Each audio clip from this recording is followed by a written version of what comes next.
Hi.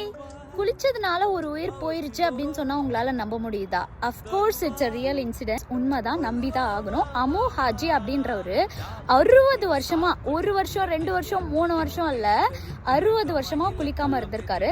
நம்ம maximum போனா ஒரு 3 days 4 days 5 days medical இஷ்யூனால 10 days 15 days கூட இருந்திருப்போம். பட் 60 வருஷமா அமு ஹாஜி அப்படின்றவரு குளிக்காம இருந்திருக்காரு. அவருக்கு குளிக்கிறதுனா ஏன் இவ்வளோ பயம் அப்படின்னு தெரியல. அவருக்கு குளிக்கவே பிடிக்காதான், குளிக்கவே மாட்டாராம். அப்படிப்பட்ட ஒருத்தரை அந்த நாட்டுக்காரங்க, ஐ மீன் அவரு ஈரான், அந்த ஈரான் நாட்டுக்காரங்க எல்லாருமே சேர்ந்து அவரை குளிக்க வச்சிருக்காங்க. அந்த குளிக்க வச்சதுனால அவர் 1 நாள் 2 நாள் உயிரோட இருந்தாரு. அதுக்கப்புறமா குளிக்க வச்சதுனாலேயே அவர் இறந்து போயிட்டாரு அப்படின்னு சொல்றாங்க. இந்த இன்சிடென்ட்டை 2013லயே ஒரு டாக்குமெண்ட்ரி பிலிமாவே எடுத்திருக்காங்க. இதை பத்தி நீங்க என்ன நினைக்கிறீங்க அப்படின்னு கமெண்ட்ல சொல்லுங்க. அப்படியே குளிக்காத உங்க ஃப்ரெண்டுக்கு ஷேர் பண்ணி மச்சான் நீ ரொம்ப லக்கிடா அப்படின்னு சொல்லிட்டு போங்க. பை.